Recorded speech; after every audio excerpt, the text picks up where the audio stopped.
अब बात करेंगे एसआईआर की। दरअसल आज यानी कि 4 नवंबर से देश में स्पेशल इंटेंसिव रिवीजन यानी कि एसआईआर के दूसरे चरण की शुरुआत हो रही है। 9 राज्यों 3 केंद्र शासित प्रदेशों में यह प्रक्रिया चलने वाली है। इन राज्यों और केंद्र शासित प्रदेशों में कुल 51 करोड़ मतदाता हैं। अगले साल 7 फरवरी 2026 को अंतिम मतदाता चुनावी सूची के प्रकाशन के साथ ये प्रक्रिया पूरी हो जाएगी। ये एसआईआर का दूसरा चरण होगा। इससे पहले आपने देखा बिहार में ये प्रक्रिया पूरी हो चुकी है। बिहार में 30 सितंबर 2025 को अंतिम मतदाता सूची जारी हुई। बिहार में करीब 7 करोड़ 42 लाख मतदाताओं के नाम दर्ज हुए। आपको बता दें कि चुनाव आयोग ने एक बाकायदा प्रेस कॉन्फ्रेंस की और प्रेस कॉन्फ्रेंस करके एसआईआर के दूसरे चरण का ऐलान किया। इस दौरान सीसी ज्ञानेश कुमार ने यह बताया कि दूसरे चरण में मतदाता सूची के अपडेशन, नए वोटर्स के नाम जोड़ने, त्रुटियों को सुधारने, लिंकिंग मैचिंग पर जोर दिया जाएगा। इसके साथ ही उन्होंने इसका पूरा शेड्यूल भी सामने रखा।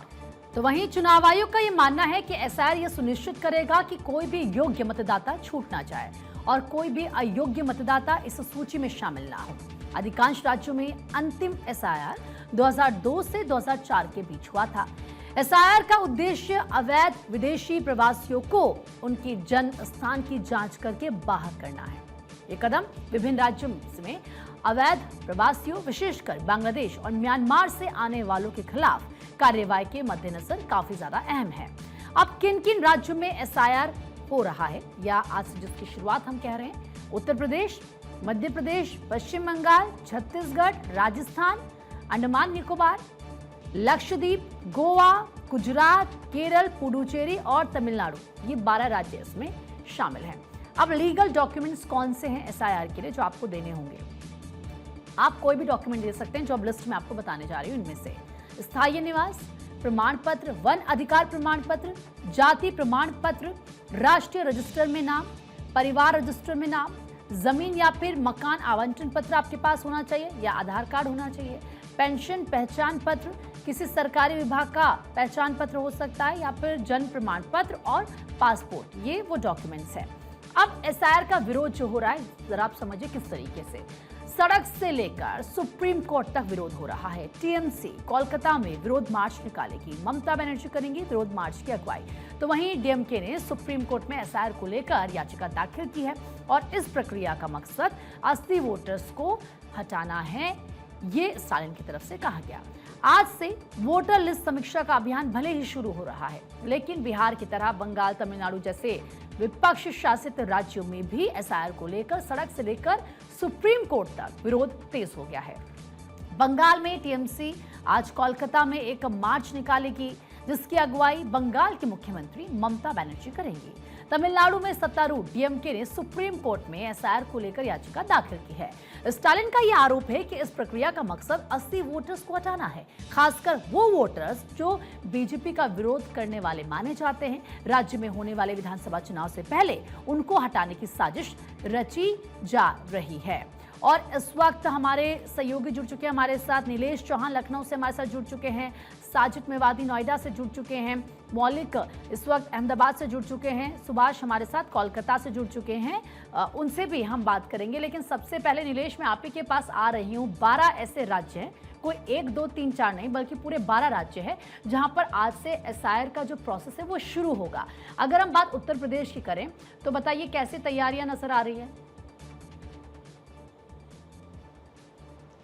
देखिए, उत्तर प्रदेश की अगर हम बात करें तो उत्तर प्रदेश देश का सबसे बड़ा प्रदेश और ऐसे में एसआईआर आज से शुरू होगा तो कहीं ना कहीं 1 महीने तक पूरे उत्तर प्रदेश में एसआईआर की जो प्रक्रिया है वो चालू की जाएगी। खासतौर पर अगर हम उत्तर प्रदेश की बात करें तो उत्तर प्रदेश में 15 करोड़ से ज़्यादा जो मतदाता हैं वो एसआईआर में शामिल होंगे और कहीं ना कहीं बीएलओ की संख्या की अगर बात करें प्रत्येक जिले में अगर हम देखें तो 11 लाख से ज़्यादा मतदाता हैं जिनका एसआईआर होगा और प्रत्येक जिले में करीब 1149 बीएलओ को तैनात किया गया है जो घर घर जाकर मतदाताओं की सूची को चेक करेंगे। मतदाताओं के जो जरूरी कागजात हैं, आधार कार्ड है, वोटर लिस्ट में अगर वो अपनी फोटो को चेंज कराना चाहते हैं, जन्मतिथि अगर उनकी गड़बड़ है तो उसको भी वो ठीक करा सकते हैं। तो देश भर में आज से एसआईआर की जो 12 प्रदेशों में प्रक्रिया शुरू हुई है वो कहीं ना कहीं बड़े पैमाने पर धरातल पर भी देखने को मिलेगी। क्योंकि अगर हम उत्तर प्रदेश के राजनीतिक दलों की बात करें, जिसमें खासतौर पर Bharatiya Janata party, Samajwadi party, Bahujan Samaj party, Congress, इन तमाम पार्टियों ने भी अपने अपने पदाधिकारियों को दिशा निर्देश जारी किए हैं। साफ तौर पे कहा है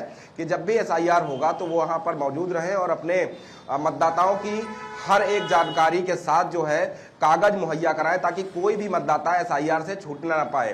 क्योंकि उत्तर प्रदेश देश का वो प्रदेश है जहां से दिल्ली का रास्ता तय होता है, और ऐसे में उत्तर प्रदेश में 2027 में चुनाव है, तो कोई भी पार्टी कोई भी कोताही बरतना नहीं चाहती है। खासतौर पर उत्तर प्रदेश के अंदर, उत्तर प्रदेश की अगर हम मैप को देखें तो 80 लोकसभा सीटें हैं और 403 विधानसभा सीटें हैं।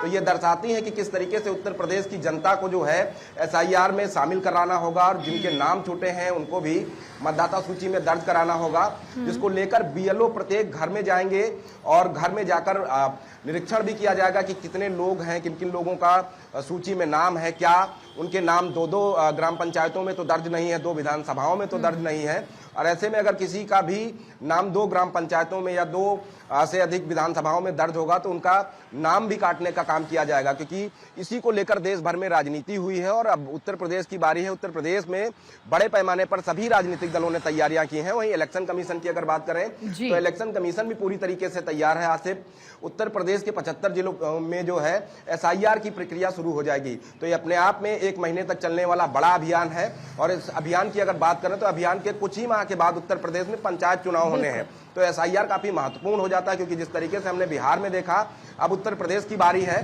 तो उत्तर प्रदेश में जब एसआईआर पूरी तरीके से जो प्रक्रिया है वो पूरी हो जाएगी, उसके बाद उत्तर प्रदेश की जनता का क्या जो है रिएक्शन रहता है वो देखने वाली बात होगी। फिलहाल सभी राजनीतिक दलों ने अपने अपने पार्टी मुख्यालयों पर एक बड़ी बैठक बुलाई थी, जिसमें प्रदेश भर के बूथ स्तर के कार्यकर्ताओं को भी बुलाया गया था, ताकि जब बूथ स्तर पर बीएलओ घर घर जाकर जो है एसआईआर की जानकारी इकट्ठा करेंगे, एसआईआर के बारे में लोगों को जागरूक करेंगे, तो कहीं ना कहीं वो जो राजनीतिक दलों के बूथ स्तर पर नेता हैं, चाहे वो भारतीय जनता पार्टी के हों, समाजवादी पार्टी के हों, बहुजन समाज पार्टी के हों या कांग्रेस के हों, तो कहीं ना कहीं बीएलओ का सहयोग भी करेंगे और अपने अपने प्रत्येक मतदाता की हर एक कागज को इकट्ठा करके बीएलओ को उपलब्ध कराएंगे, ताकि कोई भी मतदाता एसआईआर से छूटने ना पाए। तो उत्तर प्रदेश और अगर कोई वोटर लिस्ट में लीगल तरीके से है तो उसका नाम भी हटाया जाए, ये सुनिश्चित किया जाएगा। लौटूंगी मैं आपके पास नीलेश, लेकिन मौलिक का भी रुक कर लेते हैं। अहमदाबाद से हमारे साथ जुड़ चुके हैं इस वक्त। मौलिक, जरा बताएं कि अहमदाबाद में किस तरह की तैयारियां की गई हैं, क्योंकि आज से एसआईआर की प्रक्रिया शुरू हो रही है,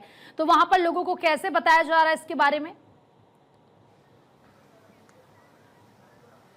जी देखिए, गुजरात में करीबन 5 करोड़ जो सत्याप्रश है उनका ये जो एसआईआर की प्रक्रिया है वो आज से शुरू हो चुकी है।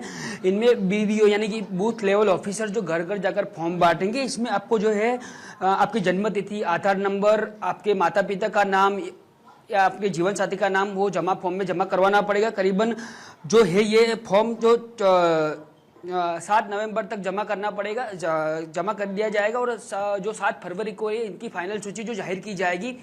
5 करोड़ से ज़्यादा यहाँ पर मतदार है, वो हर जो बीआईओ है, जो बूथ लेवल ऑफिसर, वो हर घर घर जाके फॉर्म बांटेंगे, उनको समझाएंगी और जो अनलीगल जो मतदाता है उनकी जो नाम है वो हटा दिए जाएंगे।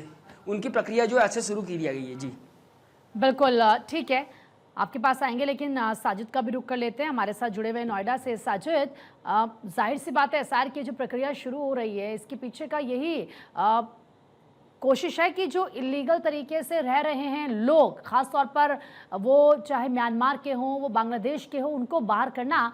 और ऐसे में नोएडा को लेकर अगर मैं बात करूं, वैसे लखनऊ की हमने बात की नीलेश से कि वहां पर कैसे तैयारी है, नोएडा की अगर स्पेसिफिकली मैं आपसे बात करूं तो यहां पर किस तरीके से ये प्रोसेस शुरू हो रहा है, इसको लेकर कैसे लोगों से बातचीत की जा रही है, जो बीएलओ हैं उनकी तरफ से क्या कदम उठाए जा रहे हैं?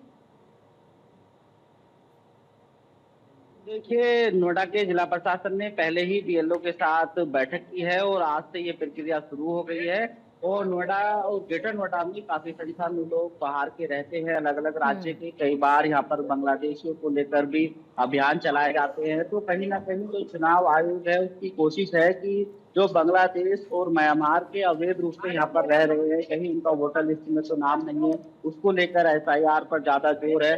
और खासकर पश्चिम उत्तर प्रदेश की बात की जाए तो दिल्ली से सटा नोएडा है और उसके पास गाजियाबाद है। ऐसे शहर है जहाँ पर काफी बाहर के लोग रहते हैं।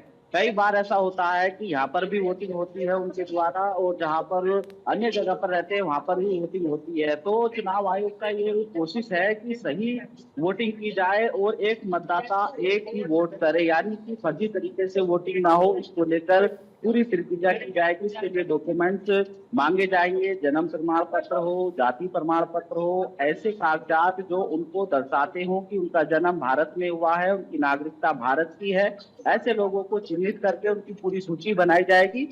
कुछ ही दिनों के बाद 2027 में उत्तर प्रदेश में विधानसभा चुनाव है, साथ ही ग्राम पंचायत के चुनाव 2026 में होने हैं। तो ये कहा जा सकता है कि चुनावों को देखते हुए भी एसआईआर कराया जा रहा है, और ये चुनाव आयोग की अच्छी पहल है। कहा जा सकता है कि फर्जी तरीके से वोटिंग ना हो और जो हक है उनको मिलना चाहिए। चुनाव आयोग का ये प्रयास भी है। उन्होंने राजनीतिक दलों से सबसे अपील की है कि जिनके सही मतदाता है, जिनके डॉक्यूमेंट्स है, उनके मतदान का अधिकार भी है और उनका पूरी तरह से वोटर लिस्ट में नाम आना चाहिए। जो ग्राम प्रधान है उनकी तरफ से भी पूरा प्रयास किया जाएगा, यानी कि अलग अलग गांव में बीएलओ की टीम तो 3-3 बार घर पर जाएगी। उनकी कोशिश रहेगी कि कोई मतदाता ना रह जाए जिसका वोटर लिस्ट में नाम ना जुड़े। तो ये कहीं ना कहीं उत्तर प्रदेश में चुनाव आयोग की अच्छी पहल है जो आज से शुरू हो गई है। ठीक है साजिद, बिल्कुल, और इसी तरीके से प्रक्रिया शुरू हो गई है। 12 ऐसे राज्य हैं। फिलहाल आप सभी का बहुत बहुत शुक्रिया तमाम जानकारी देने के लिए।